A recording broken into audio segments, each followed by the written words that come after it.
So it seems to be the best of all worlds here. I think that's where we need to stop, Alan, and open it up to a final round of questions. I've granted that, Bill, we recognize MetNet is out there, and if you think this generates a slum in the rest of Oklahoma City, that's for you to think, and that's so be it. What we tried to know, Phil, we're done. What we have tried to do is take existing information that has been vetted through a public process and recognized as an accepted regional travel demand model, an accepted fixed skyway study, take those numbers and generate ridership that might be here. What I've heard today is, hey, look out a little bit farther, which I think we can do. Again, our crystal ball gets a little fuzzier the farther we go out, but it's good to have options for expansion.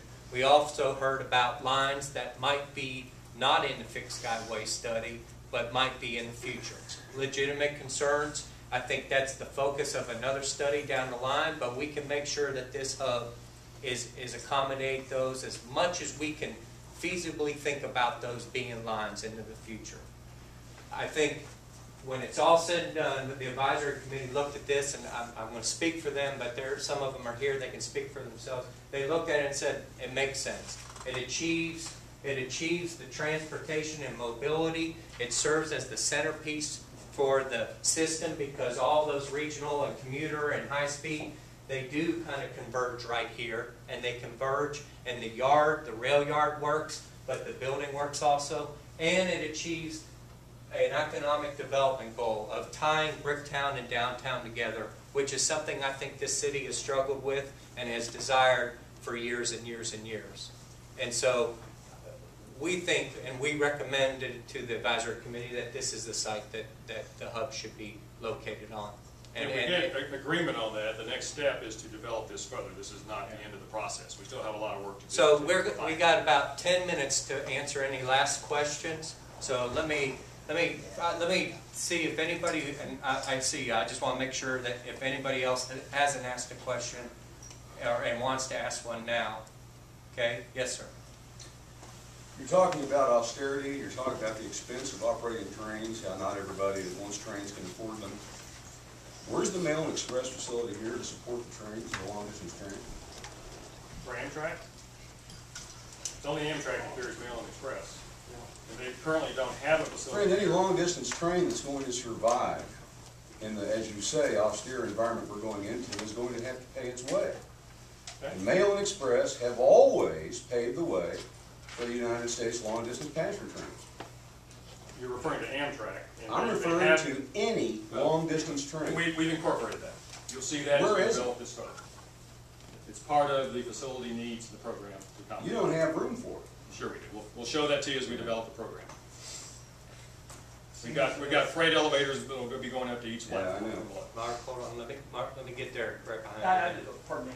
I just wanted to make a comment that you guys might not have covered, but I'm on the advisory committee myself and I work for the chamber.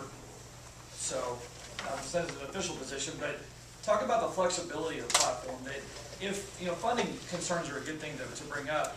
If high-speed rail funding doesn't happen, you guys can integrate. You can drop that, correct? Yes. There's flexibility. You plan for the advent of not having the money, correct? No, that's right. Yeah.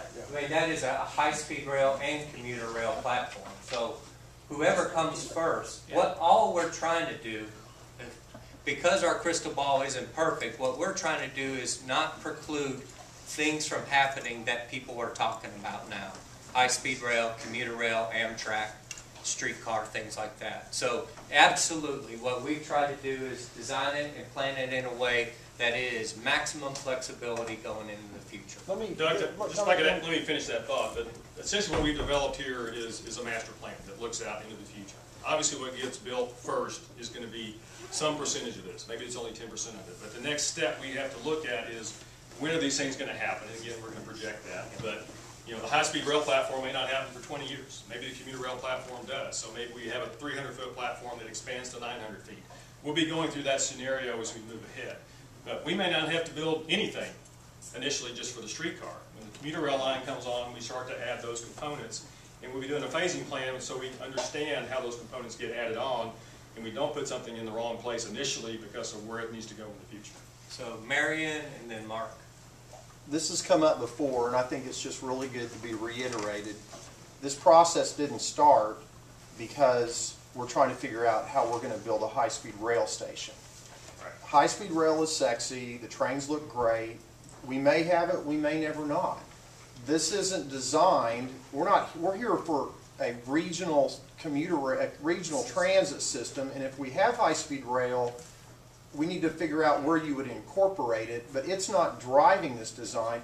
It's not about taking things away if we don't get high-speed rail. We may never have it, but we may need all those platforms right there for commuter rail in all of our system. And so let's not, everybody hears high-speed rail and that's all they think about, and that is really the least bit of what, in my opinion, of what we're really doing here. You've got to provide for it potentially, but we're not here designing a high-speed rail hub. That's not what we're doing, and I think everybody needs to know that. Fair enough. Mark? Just a sort of more detailed question.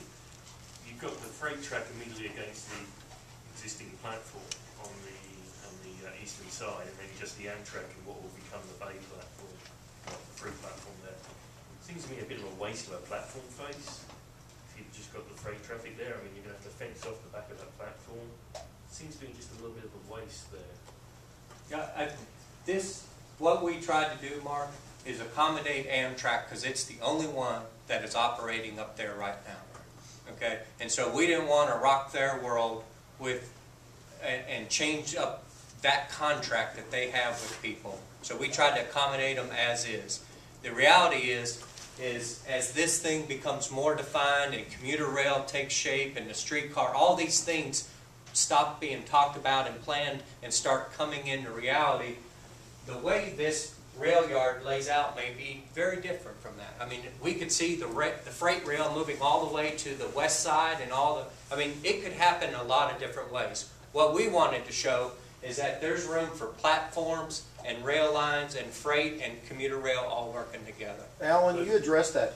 I asked you that similar question earlier. Go to that expanded slide again and explain that is a potential. Section? Yeah, This one? the next one, the expanded yard. Okay. Yeah, that you could, if you have the money and all things being equal in the future, you could move the Amtrak platform south and parallel with those three. Flip it with the freight. And put the freight over there and then serve rail lines on both sides. And And we left Amtrak where it was because ODOT was assuming that they didn't want to mess with Amtrak relative to their high-speed rail program. And the fact that this freight track is adjacent to that platform means it could be used in the future for another train there if necessary. Or we could pull it further away so they could get higher speeds going through Don't you here. want 4 tracks for the central portion? Excuse me? Don't you ultimately want 4 tracks for the central portion? You want to go back that slide, go back one slide, We need to have more than that. go back again there. You're showing 3 tracks for the central portion. In an ideal world, you want 2 through freight route, 3 freight lines, 2 platform faces.